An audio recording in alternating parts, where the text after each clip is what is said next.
Okay. Good evening, everyone. I'm Tracy Glab, Executive Director of the FIA, and it's my pleasure to welcome you to tonight's Thompson Lecture, Time to Meet the Maker, Artificial Intelligence and the Future of Art, which is a discussion between writer, curator, and scholar, Dr. Aaron Rosen, and new media artist, Michael Takeo Magruder. Very topical, I might add, just in the recent New York Times weekend edition, there was a whole section on it. I think you're going to talk about it a little bit. It's in your slides. So when I learned of the topic of tonight's discussion, I felt it would be appropriate to ask artificial intelligence what to say to you. So this is my chat PT response, GPT. Now, this is just a paragraph of it. It actually went on for about 4 pages. And a matter of about 4 seconds, almost. It was very fast. I'm going to read just a few sentences of it. In the dynamic landscape of today's technological advancements, few innovations have captured the imagination and stirred as much contemplation as artificial intelligence. This remarkable fusion of science and creativity has initiated conversations spanning academia, industry, and the arts. So I'll let you be the judge if it was right. And then, I also like the title of the talk, the Harmonizing Perspectives. So why are you all here tonight? 33 years ago, Jack and Diddy Thompson established a fund to support the Thompson Lecture as an exclusive benefit to FIA members. Their intention was to reward our members with memorable speakers and to create an incentive for new members to join. So please join me in thanking the Thompson family.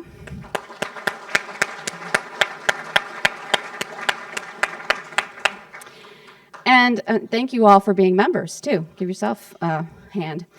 Tonight's lecture will be followed by an event for Rubens Society members. The Rubens Society is composed of members at our highest level of giving.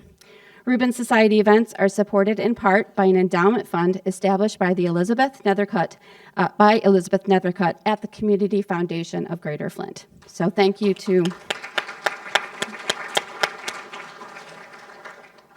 If you would like to attend Rubens Society events in the future, please sign up online or at our membership, get a membership form from someone at the front desk, or right outside you saw the table with Bonnie and Valerie. Also, I would like to thank the Charles Stewart Mott Foundation, whose continued support has enabled the FIA to provide many memorable exhibitions, programs, and events. Thank you.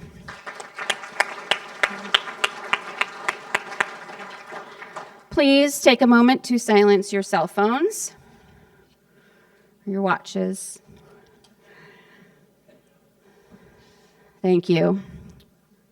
Dr. Aaron Rosen is a curator, writer, and nonprofit leader, respected internationally for his work in the public humanities and religion and the arts. Next slide, please. He is Executive Director of the Clementi Course in the Humanities, a national nonprofit delivering transformative college courses to low-income adults.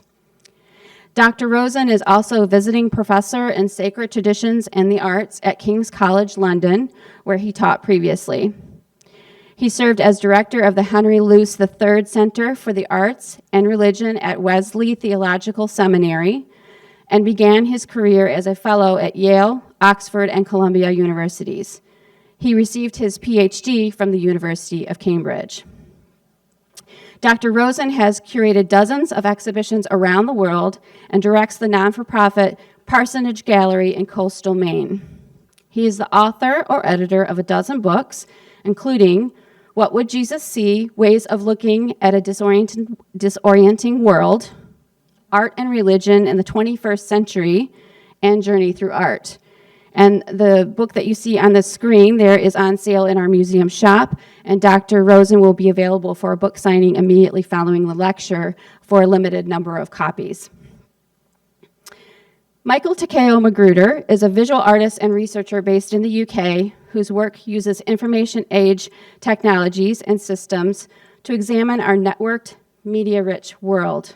You saw a sample of his artwork when you were in your seats just a few minutes ago, and they're going to talk about that.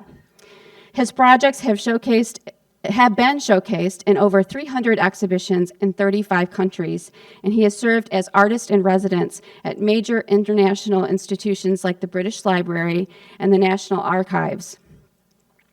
He has been funded by Arts Council England, the Andy Warhol Foundation, and the National Endowment for the Arts, among others. He graduated with a BSc in biology from the University of Virginia and is represented by Ghazali Art House in London. Now, please join me in a warm Flint welcome for both Dr. Aaron Rosen and Michael Takeo Magruder.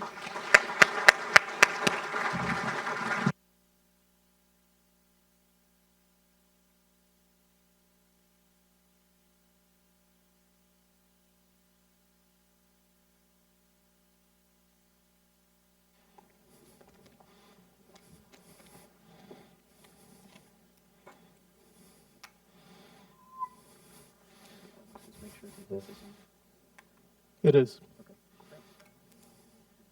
All righty.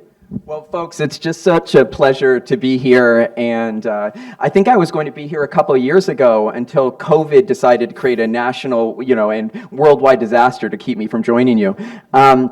And I came to you via an introduction from a previous speaker. You've had a friend of mine from Cambridge years, James Fox, and I've described him to some of my friends as relentlessly charming, so as to set the bar too high for me to meet it. But nonetheless, it's such a pleasure to be here and to be joined by such an incredible artist, but also a dear friend, Michael Takeo Magruder, and I think we've got a great topic for you. Let's find out. But we really wanted to dig into things that we felt were intimidating. I think as a scholar, sometimes there's a tendency to say, well, I want to talk about the stuff I know really well and I can unimpeachably be, an expert about. Mm-hmm. And actually, I think the hardest thing as I get older is to keep pushing myself to do the things that I'm insecure about, the things that are more technological. Because being the son of scientists and coming from that lineage, of course, I forsook all science for so many years. And it's only now I'm coming back to it. But I decided in order to do it justice and bring you the right experience, I needed to come with an expert witness, so to speak, in Michael. And you can see some of his work here, which we'll dig into a little bit further in the talk, but you've also been seeing, the first time it's actually ever been shown in the world, a new artificial intelligence co-created work that Michael has produced. So that was what was playing as you entered, and there'll be an opportunity to talk more about that work. So I wanted to give you just a really brief sense of where I'm coming from in addition to the wonderful introduction that we received. So these are a couple of my books. I come at religion and art from a quite eccentric perspective, might say. I'm an agnostic Jew, not to out myself too much too early on here. And my wife is an Episcopal priest, and I was the first one to tell her that I thought she'd make a great priest, and I have no idea where that thought came from. Maybe because she's really nice and theologically astute. So I've been thinking a lot about what I'm kind of tentatively calling for a new book, partly because it's depressing in the right way to me, is Art for the End Times. That's what my next book project will be.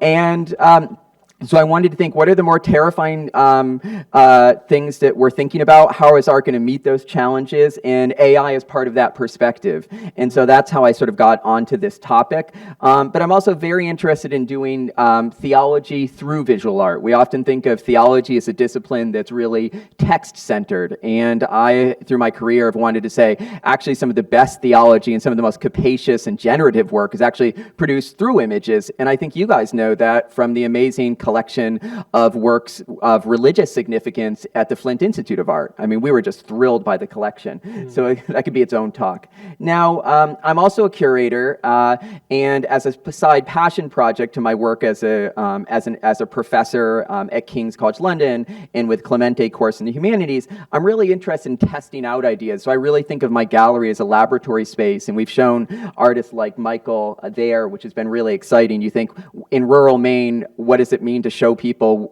new media algorithmic art about the Libyan refugee crisis, and we thought, well, let's try that. And it was very interesting to explore some of these dynamics with a local and regional audience. But I've also started to be interested in laboratories. Again, I said my phobia growing up with my father being a doctor. Well, I've recently started partnering with the Mount Desert Island Biological Laboratories and getting into laboratories and thinking about their technology and how that might be utilized by artists. So that was another element that's bordering on the technological for me.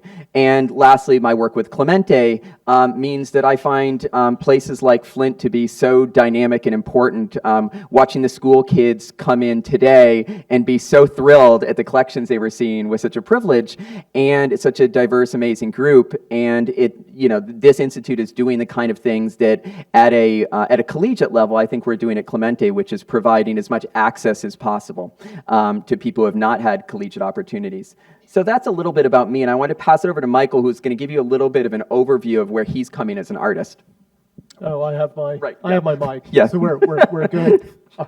But first of all, to say it's a real honor and a privilege to be here with you all today.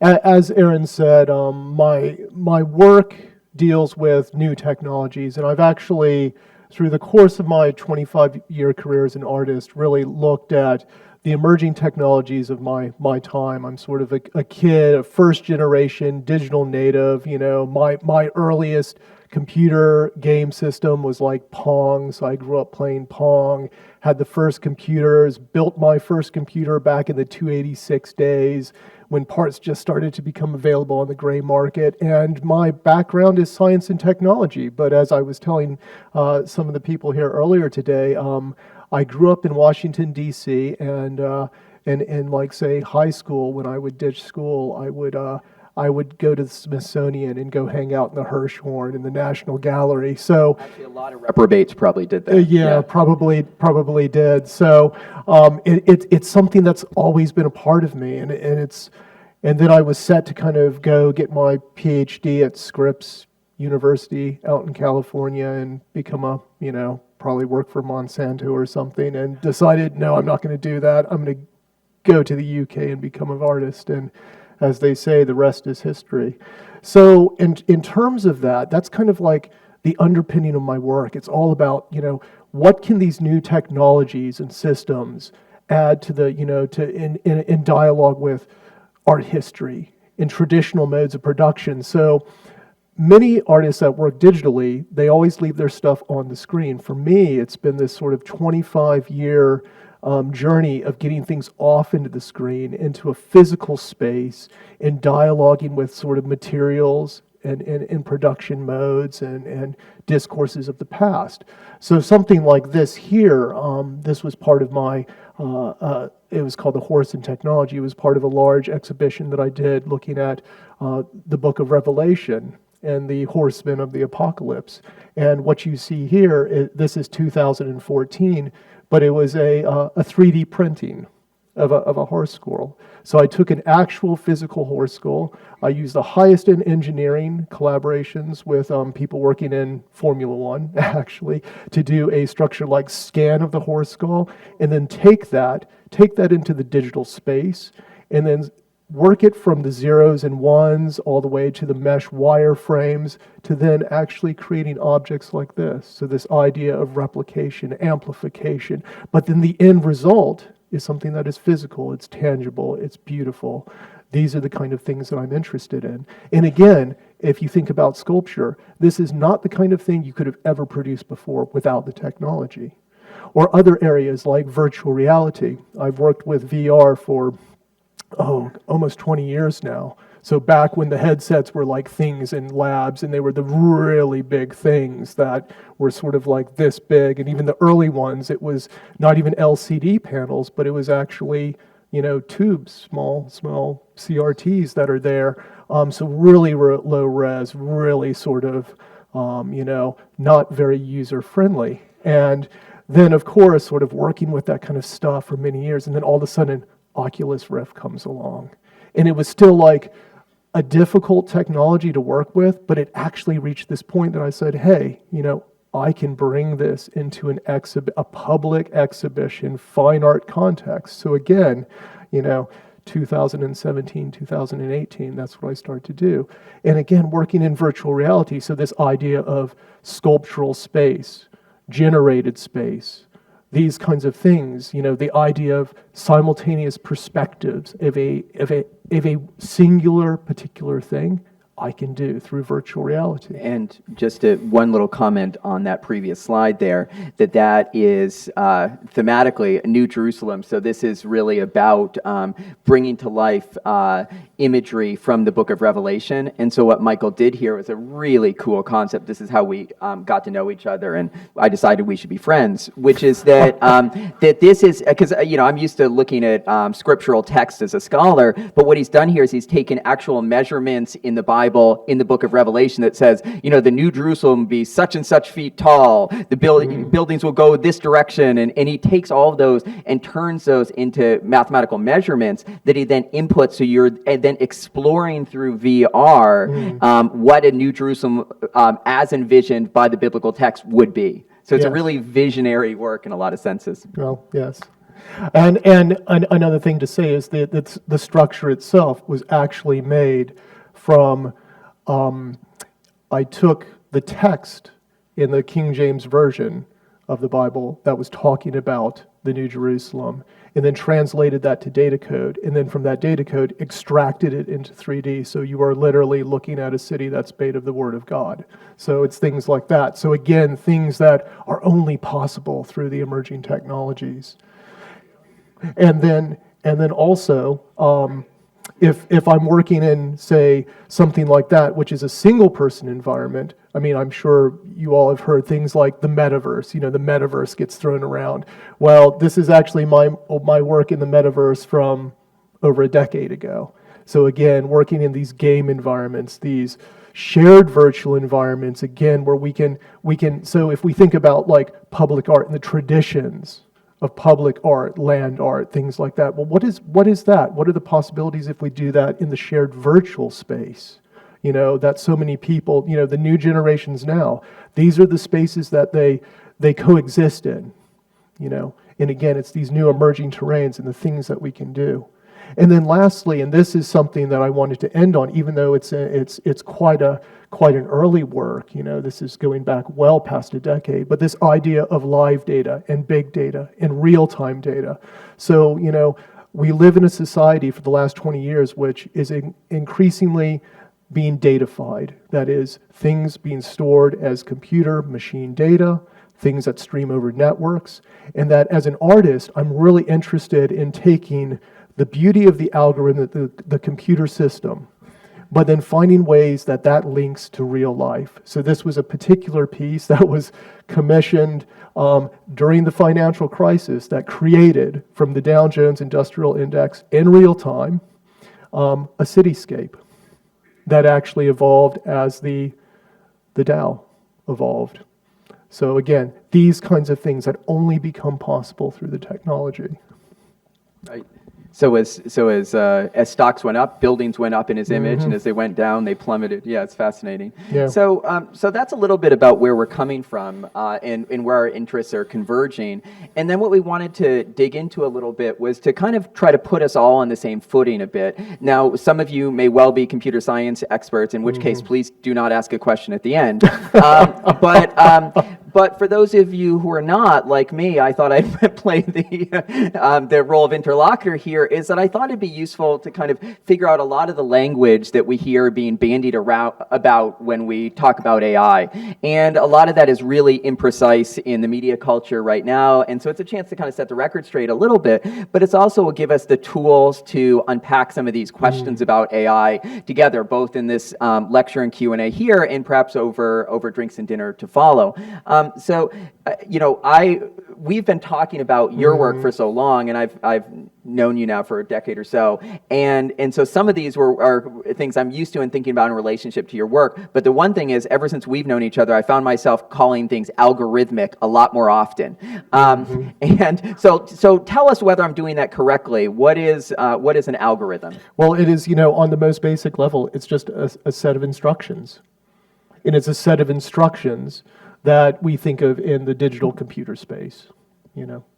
But some of my work that I produce in the tradition of the great American artist Sol LeWitt, and again, it's very much in the tradition of instruction. So that's something there. I think we should also define artificial intelligence, because let's go from the start. That's the overarching thing, and really AI is just, in general, machines that mimic human intelligence and cognitive functions. It's really is kind of as simple as that. So that's kind of like the overarching thing. Right, and I think that was a surprise to me as we were sort of researching this area together, is that I thought of artificial intelligence as something really, really highly specific. And actually, it's a really nebulous term that envelops a lot of other things. And so there's lots of different ways in which humans have been progressing towards something that might be seen as artificial intelligence for a long time. And it's that we are really, we are also, as we'll see with some of our other categories, trying to mimic or dispatch outside of ourselves some of the tasks and the way we identify tasks, and also even just some of our neural structures.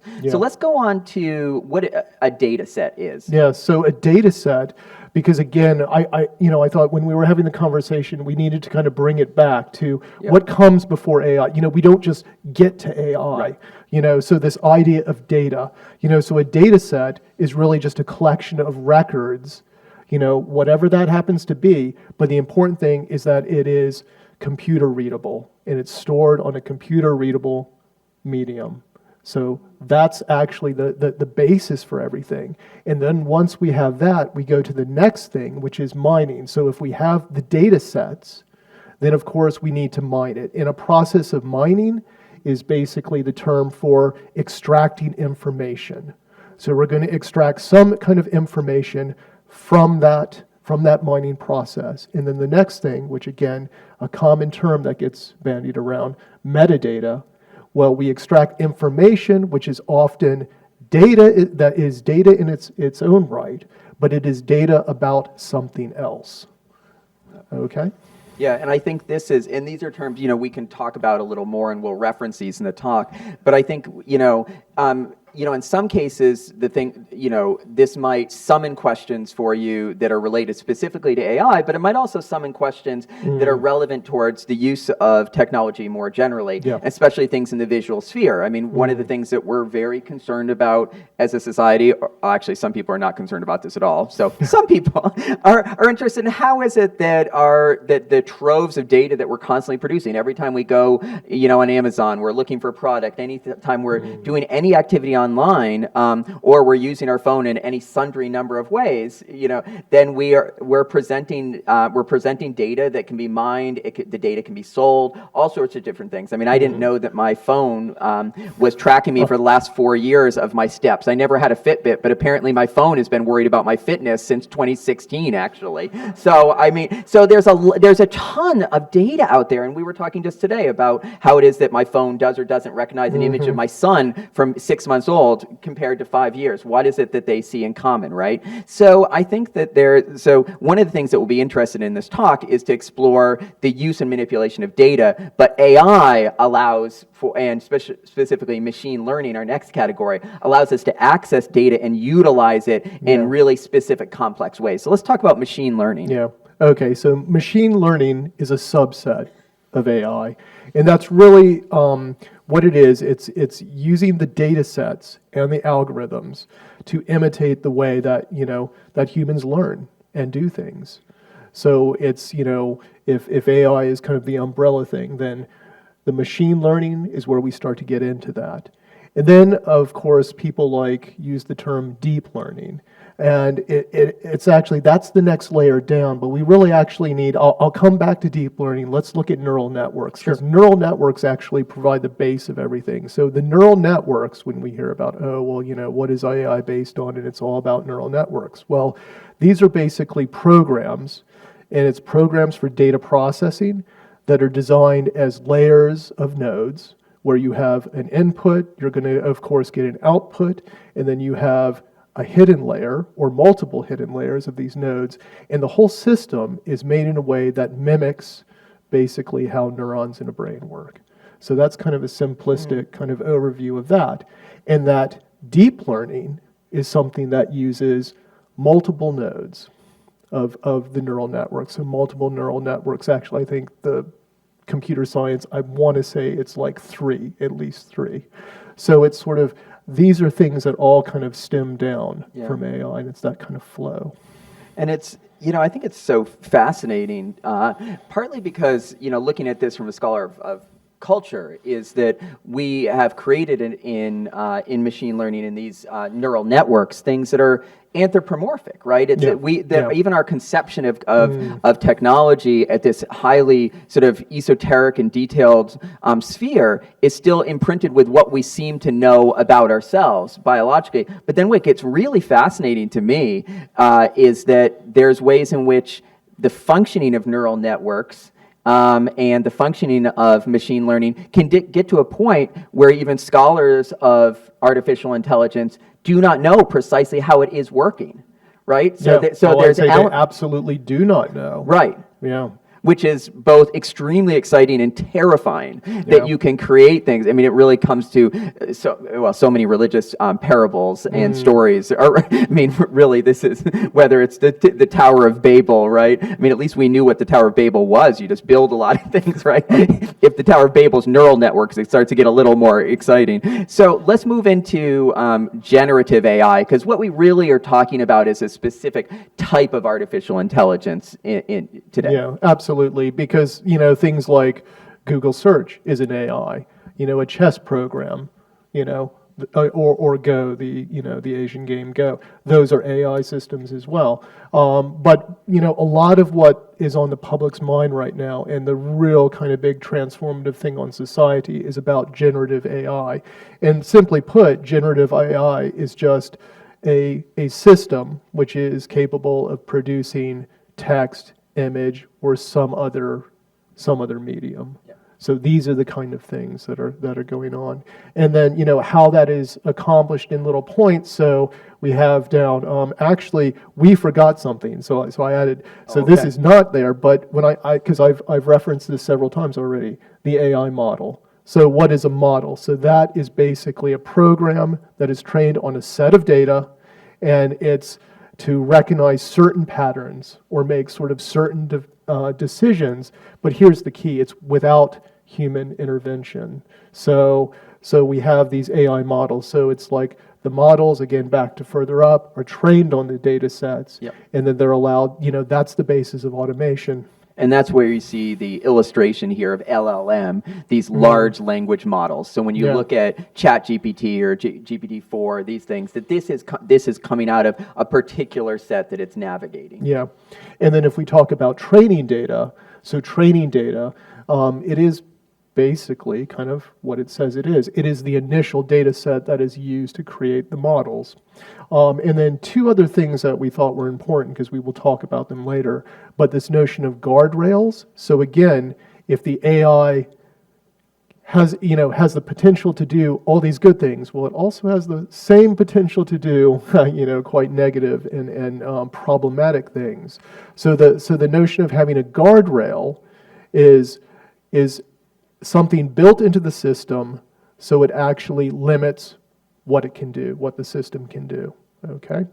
But that is often gotten around by the last thing there, prompt engineering, which again, my friends that are computer scientists and they and proper engineers, they kind of roll their eyes out, but it's this thing, and I did have it put in scare quotes, because often people that are doing this are not from that sort of computer science background, but prompt engineering is really, it's creating the text-based prompts, for the generative AI that's built on the language models, and it's doing it in a way that they are providing cues that can be interpreted in a certain way by the AI models. So things that you might not actually, that aren't natural to us as a language. So say, make me a picture of a blue house is maybe how we would speak normally, but a prompt engineer might say something, make me a picture of a blue house. To really reinforce the blue, something we would never actually say in an actual conversation, but that has a dramatic effect on how the AI model is interpreting the input to then go through the neural network and then give us an output.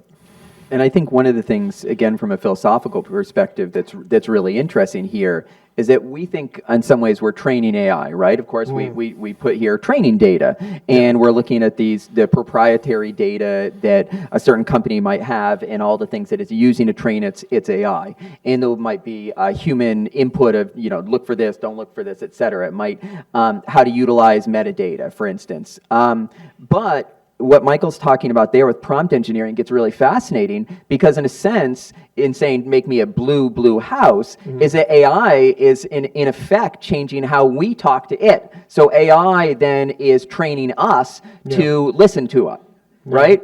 So that's where the artificial intelligence gets to, again, we get to this perimeter where we're kind of stepping over a little bit of a divide there. So, and the question will be, is prompt engineering English the English of the 22nd century, right? And will we change how we speak in order to mirror systems which were, as I said at the start, engineered to resemble how we think? Yeah. So it's really decentering and destabilizing purist ideas of what it means to be intelligent. And thus you can see from the key terms for understanding artificial intelligence, well, as we've said, we don't even know if we understand artificial intelligence, and artificial intelligence may be such a wide term that it's not even possible to pin it down in specific ways. But at the very least, we hope we've established a little bit of a baseline there. And for those of you who have not done any AI, and I love Tracy's introduction of utilizing it, you would get something like you have here for Google's Bard, and you would learn to speak to it. So if you want to try some of these things at home, unsupervised, you can, and see what kind of things it puts out. And again, some of the results, we went down some rabbit holes, and Michael's been visiting here in the States for the past week, and we spent an inordinate amount of time plugging the names of our friends and various people into AI, and we including what it thought we would look like giving this talk, which was pretty demented.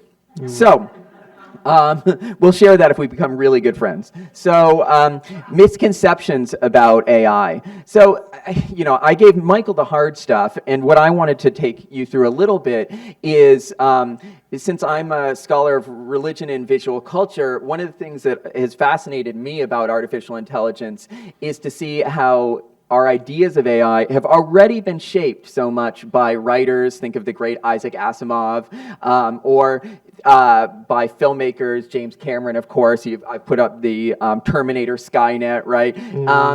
But also visual artists. And so there's a way in which debates around AI have already been pre-prejudiced in some ways by art history. So anyone who thinks that art history is irrelevant and not part of a liberal arts curriculum, right, that we should do just math or do just science, it's helpful to see how our conceptions around math and science have already borne the imprint of our cultural preconceptions or even prejudices very directly. And I think you can see some of those in some of the search results that I found looking for images of AI, right? And as I said, it's this really esoteric entity, and yet the internet has a terrifying capacity to render literal things which are esoteric. So there is one thing is natural evolution, right? So here you see AI, which is dangerously misrepresented here as a robot, and that's what you see more than anything is that people need to understand an embodiment of that technology. So they decide to either get excited about or sometimes tactically scare themselves with ideas of a robot which has the capacity for artificial intelligence. But what's interesting, I think, as well, is that just as there's a subtle anthropomorphism in mirroring our neural networks in neural networks that we create for artificial intelligence, of course we're doing the same thing by creating these golem-like anthropomorphic robots. So, I mean, it's so preposterous, but in every movie that we see, right, almost by and large, the image of the robots or the image even of aliens is incredibly anthropomorphic. So that's our great fear, really, is ourselves in some ways. That's what we imagine to be the worst thing. What could they have? They could have heads and they could have arms and do all of these things, right? Whereas actually, the future will probably be much scarier than that. So this idea of a natural evolution, right? is very problematic, that things are always going to become more automated, that's the future of everything. And actually, even the landscape for what the American economy will look like through AI is going to be reshaped in different ways than we might think. Oftentimes people are confusing ideas of how robotics will influence the economy as opposed to how AI will influence. So actually it might be a management consultant who's more under threat than someone who's a carpenter, for instance. So the other idea that we see is that it's neutral. Well, that's incredibly scary, because one thing we know is that we're actually training, we'll get to some works of art that embody this, we're training AI on data sets that themselves are prejudiced. And so, especially racially, but in terms of gender and sexuality, but in many other ways. So AI is not neutral. It's processing, the machine learning is processing the data we give it, but the data is not neutral. Or more specifically, the selection of data is not neutral.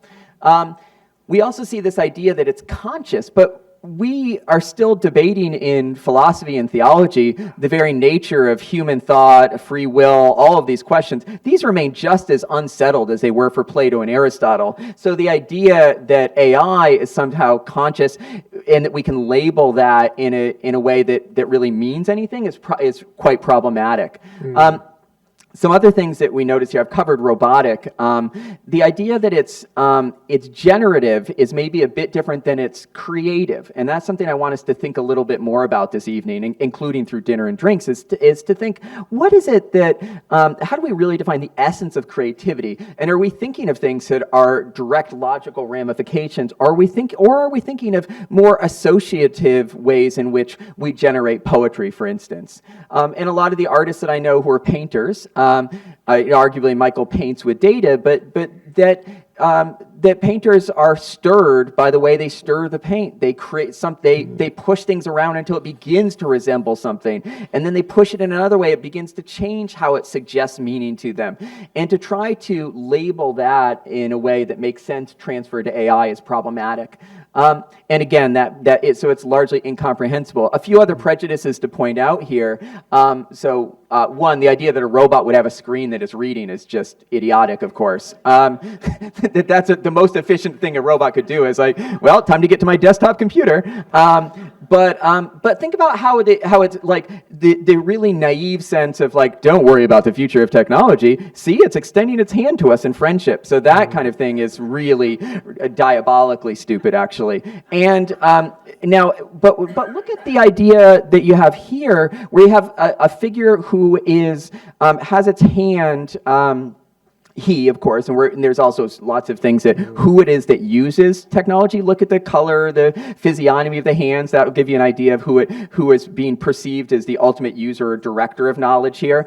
But look that they have their hand open, and there's this almost ball of data that's hovering there, right? This is a very direct echo of the image of the Pantocrator Christ. So if you're familiar with the traditions of Eastern and Western icons, you'll really recognize this, especially in the West, running through Trecento Italian altarpieces. You'll often see Christ holding, and later the British aristocracy, which is problematic in its own way, but they have somewhat the suggestion of total hegemony over the world and total knowledge is through the sense of this ball sort of hovering. Even before we thought of the earth as a ball, people are representing all of human knowledge as a globe in this way. So there's an interesting kind of Christocentrism that is kind of smuggled in, that we see this other prejudice. And it also shows a kind of a faith in the technology, right? Don't worry, you're in the same hand as you are, just as, you can trust, let Jesus take the wheel, as some song puts it, right? So then, obviously not when I listen to a ton, but...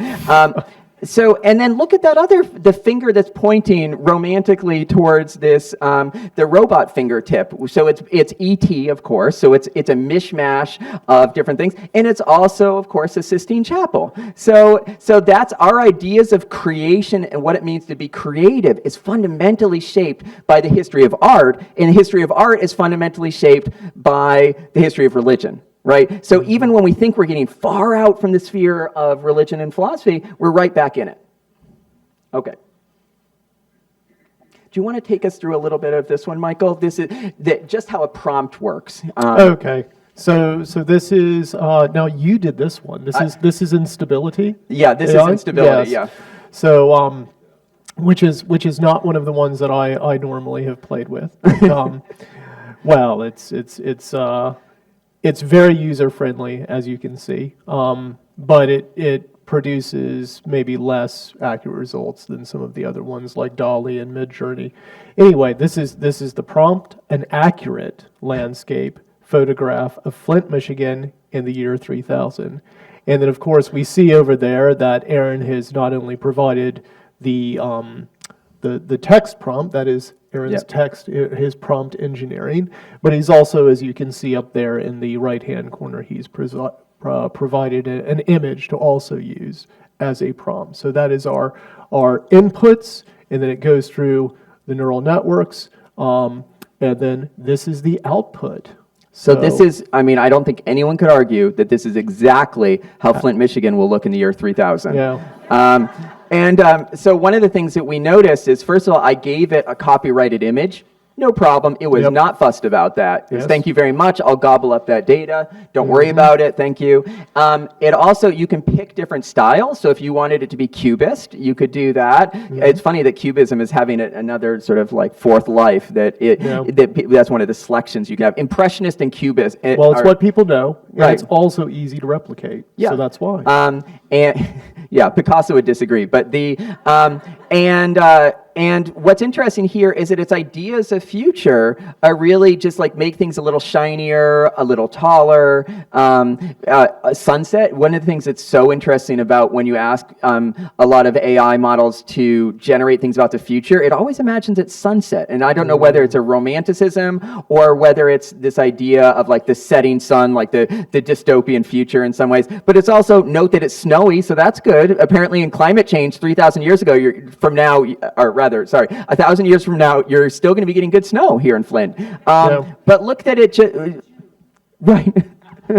Yeah, that's right. The whole world will have tilted. But notice that it just doesn't know what to do with the cars. So it's just like, I bet it's going to be the same cars. So same roads, same cars. The buildings have changed a little bit, but right. But not too much. Yeah. Too much. And we did see your road work, but I'm going to make a bold prediction. I think the road work on Saginaw will be done by the year 3000. Yeah.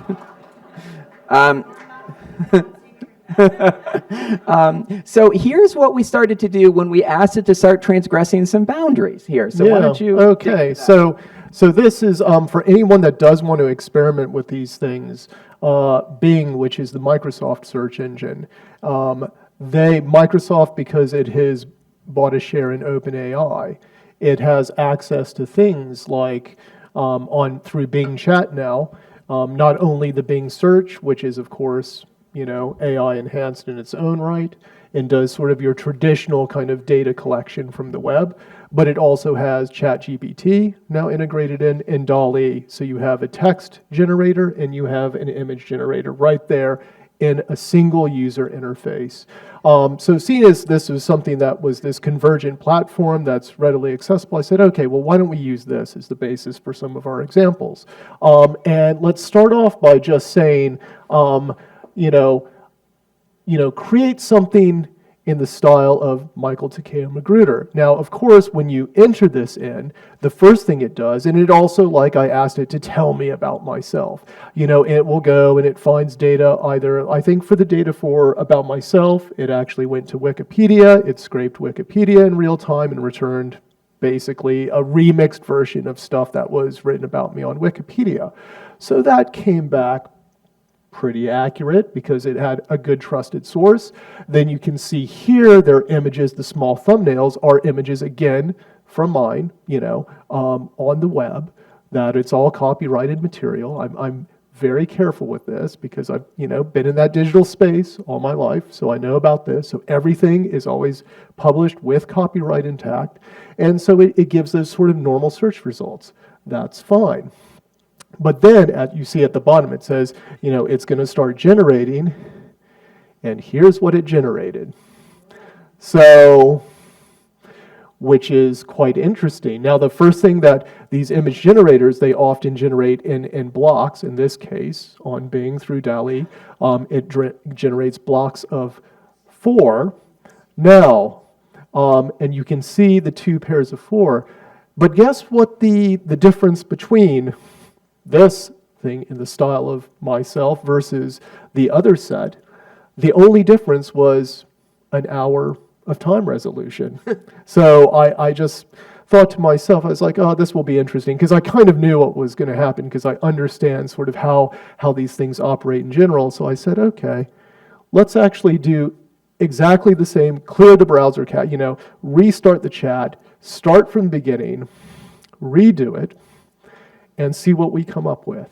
And of course, I've been told by Aaron and many other curators that I know that, if you look at my 25-year career, I've done so many different things, but it's always I have a very signature aesthetic style, which is very clearly mine.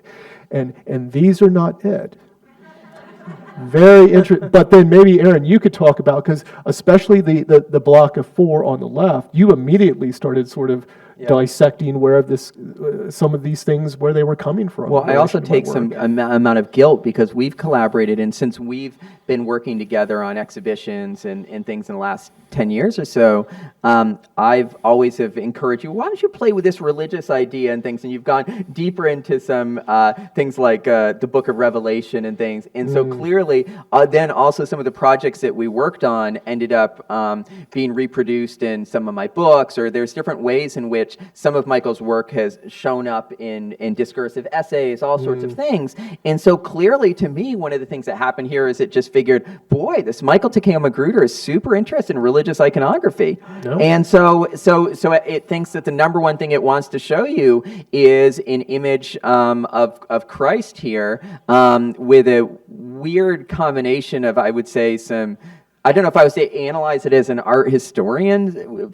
I might say, well, there were some wall murals produced in Vienna in the early 1900s, which maybe resembled the work on the lower right, or the work on the lower left has these gray forms that might have a little bit of a palette related to German works being produced in the 1930s on canvas, right? Or so and whereas the work on the right is straight out of a sort of a, well, I don't know, it's kind of... Well, the set of 4 on the right, I would say that probably looks at all my collaborations, like, say, with data science. Right. The fact that I've actually worked with astronomical data, financial data. Right. I have colleagues at CERN.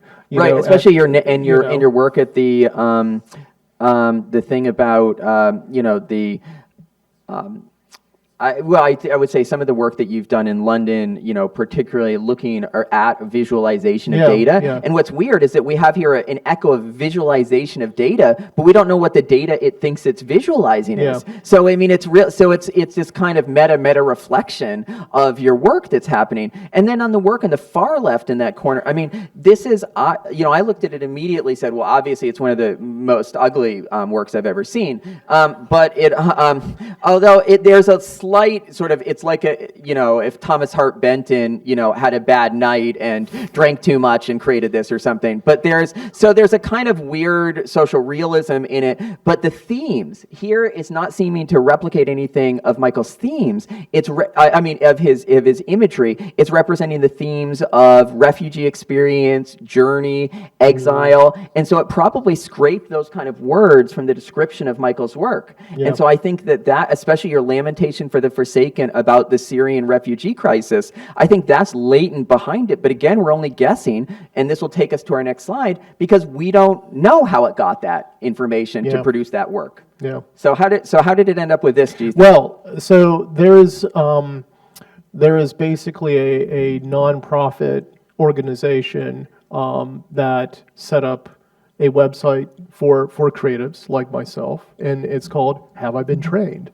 So now, like back in our terms, we have many different AI models, that have been trained on a variety of data sets. So this particular interface, web interface, just looks at just a handful of data sets and models. And basically, you can plug in search terms. In this case, I plugged in myself, and as we can see here,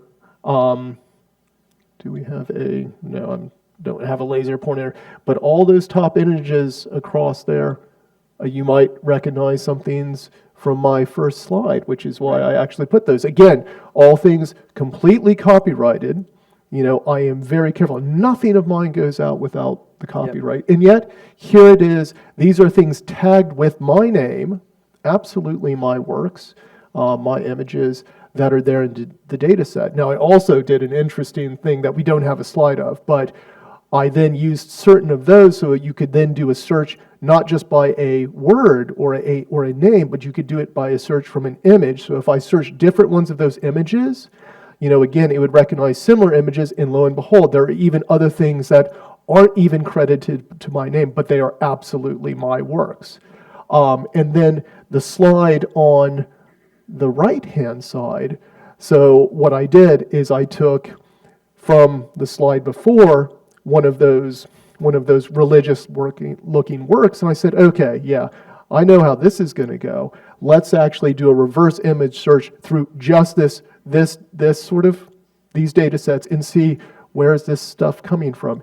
And there you can start to see, yeah, this is what is being used to remix, and of course, it's without consent.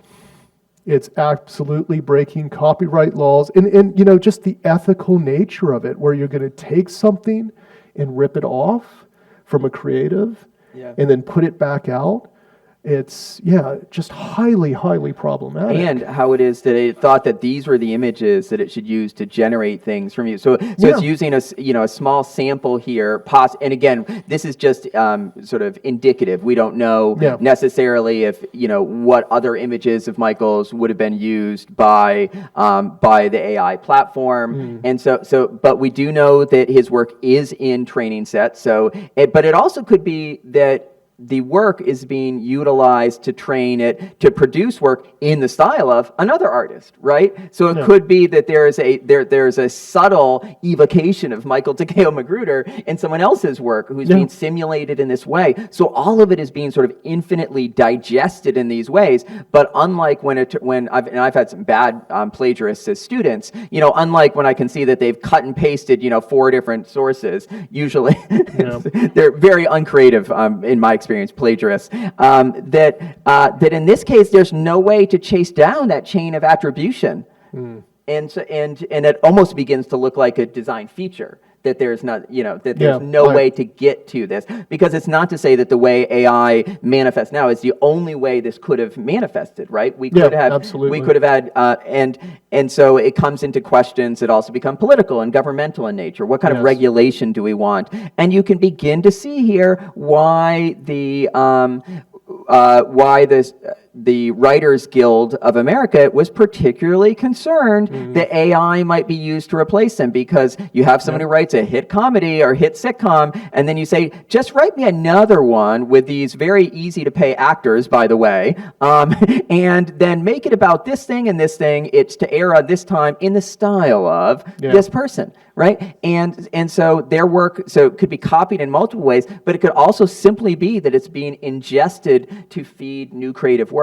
And so this is why there's this tremendous anxiety here at this moment. And some of the artists really understood that, and some didn't. Some thought what really, I don't think, did themselves justice, because they had signs in which ChatGPT is just spelling things wrong, and it's like, that's probably not the great fear. But okay, so let's move on here to some issues. So what we've done here is we've I think come to exactly the right time, is that we wanted to give this kind of overview of some of the key terms, some of the things that we're thinking about, and we've left I think about 4 slides here of issues that we think are interesting to dig into, but we wanted to give a space and time here for us to dig into these things together in questions and answers. And you could decide that you want to look into these slides specifically, or you might want to take this moment to have questions that are already burning in your mind. So we're going to open it up for questions now, but here's some things that you might want to think about: originality, authenticity in poetry, discussions of bias and prejudice in AI, and awareness and agency. So leave those sort of to stew in your minds, but we're happy to take questions now right away.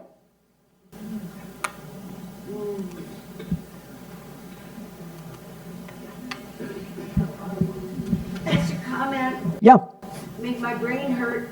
good, I think. Thank you. Yes. John the Revelator enters this room that's nice and shiny. You know the one I'm talking about? Yeah. He walks into the room, he sees all these lights in the front, blinking and blinking, and who's in the front? Can you produce that? That'd be great. Yeah, I mean, what I'm seeing right now, Yeah. it's real. Yeah. What was in the John the Revelator saw real stuff, and we're seeing it now come to life. Right, and in fact, I mean, some of the trippier elements in the Book of the Apocalypse or the Book of Revelation, depending on how you translate it, and this was a key source for Michael's work, does have some kind of interesting evocations. But what's also interesting is that AI is being trained on images of those things. So people have been visualizing what they think Revelation or the Apocalypse will look like. AI is digesting that, and so when we're asking it to talk about the future or we're asking it to summon religious iconography, it's doing it with this kind of intertextual stew of all of these materials. So it's very interesting. So that will be the next thing that we type in for sure. Yeah. And and one of the problems with that is that it can reinforce our prejudices. It can amplify. Technology is a great amplifier. It can allow us to do it faster, better. It's like the notion. We go back to a notion of big data. So the definition of big data is a system of information that at the current time the technology can't. The technology to process that and to use it is not available. So then we can actually develop new methodologies to deal with that. So Doomsday Book, that's big data for the time. But we can look at big data in not so great ways, like the Holocaust. That's big data. So and it's important to keep this in mind because the same thing applies for AI. Right. I mean, both of those are really powerful examples. And the Doomsday Book, Michael created work for the National Archives in Britain that was utilizing the Doomsday Book. So the first sort of compilation of surveying people's lands, territories, titles, names, all of these different things. So we've been essentially aggregating big data for as long as we can think of. And then the question is, where do we use it, or who uses it, or to take the title of our talk, it's what uses it, what not only who but what is the maker. Great, I think we had some questions. Yeah, go for it. So, is there any way of knowing and judging who puts the training data in and writes the algorithm? Because if we get our news from Fox, we know where it's coming from. We get our news from MSNBC, we know where it's coming from. Yep. But with this, we don't know. Apple facial recognition can't identify black faces. Yep. And it's crazy they've got the skills for everything else, but they can't do that. So there's obviously bias and prejudice put in. The more searches we do, does that actually change the training data when we search? So if we search, are we changing the data set that they're using for somebody else down the road? Yeah. That training data fixed how they put the algorithm and put the data in? It depends. But again, one thing that I can say is often we just have no idea because a lot of this stuff is proprietary. And so when I say that, it's commercial or government owned, and it sits behind what we call the black box. And that is a very, very problematic situation where you don't, the algorithms themselves are not published. The models are not published. Technology is not neutral. I mean, I think that's a great reference to facial recognition. It's something that I use in my lectures quite a lot because, and that was not the computer scientists of the time trying to be prejudiced. They were just testing on themselves, but the problem is that, again, these sort of biases, these problems can be embedded within the data, and then the AI, because it's about scale and speed, it amplifies those things. And then when you take off and you don't have the guardrails, and you think about like one of the things that is actually such a surprise to computer scientists that I've talked to that work in the field of AI. 10 years ago when I was talking about it with them, none of us had any idea that the arts were going to be the thing that was disrupted the first and the most. yeah. That was a interesting. big surprise, and yet here we are. And that racial prejudice, I mean, it runs so deep and it's so profound that, a big part of it is, who had access to technology producing unregulated and, well, of course, we know it doesn't care too much about copyright, but especially uncopyrighted images. And a lot of the early users of technology were in privileged Western countries, right? Yeah. And so you have an abundant data set, whereas even to make a dent on that by making technology more accessible would be incredibly hard to accomplish, right? So everything. So there's so many different ways in which we're influencing that training set, but again, we don't know it. And it's worth keeping in mind that companies like Amazon, I mean, Jeff Bezos was never interested in books. I mean, when you hear interviews, that was never. It's unclear how many books he's read, first of all, but also, but it was the what was appealing to him about books was that you began to acquire user data, you began to know what people's tastes were, and you took something supposedly uncontroversial and then use that to hone your algorithms and do everything. So this runs very deep, this sense of proprietary use of data. Now, have a look at these two works here. I think that these really speak to your question, is that this is Kate Crawford and Trevor Paglen, a really important artist pairing here, is that Trevor Paglen is doing this work where he is looking at training sets, and he's looking at the lack of diversity, the inbuilt prejudices, but also slurs that we use commonly, especially on the internet, about people. And so when it's being trained on things, especially images of drug users, these are not sympathetic images of what's become an epidemic in America. Yeah. These are particular images which are come to embody, especially and are utilized by AI to feed out something that will inevitably be highly pejorative, highly damaging in images. But then look at when we try to do something basic on Midjourney here. Michael just typed in family from Flint eating by the fire. Well, here you go, the average family in Flint as thought of by AI, right? Yeah. Now, and so what is it that we need to do? I know that probably you guys will all be going back to do exactly this after the but is it phrases like eating by the fire which have a romantic conjuring here, which begin to make people think of a highly racially prejudiced sort of template, right? Yeah. What is it that it's doing this? But we're saying family from Flint, right? So there's all sorts of things, and again, it's really opaque. So you're using something that's just a few words long as a phrase, and yet it's being used to produce something that iconographically speaks in all sorts of ways. It's hinting at our colonial history, what we share, right? What our ideas of family are, how many kids there are, what kind. Apparently, you love French bread here in Flint. Although to be fair, I did see someone at the cafe today carting away a pumpkin, so that is on brand. Yeah. But so all of these things are really really dangerous territory. And what AI does better, perhaps than any other thing, is it reflects our own limitations and our prejudices back to us.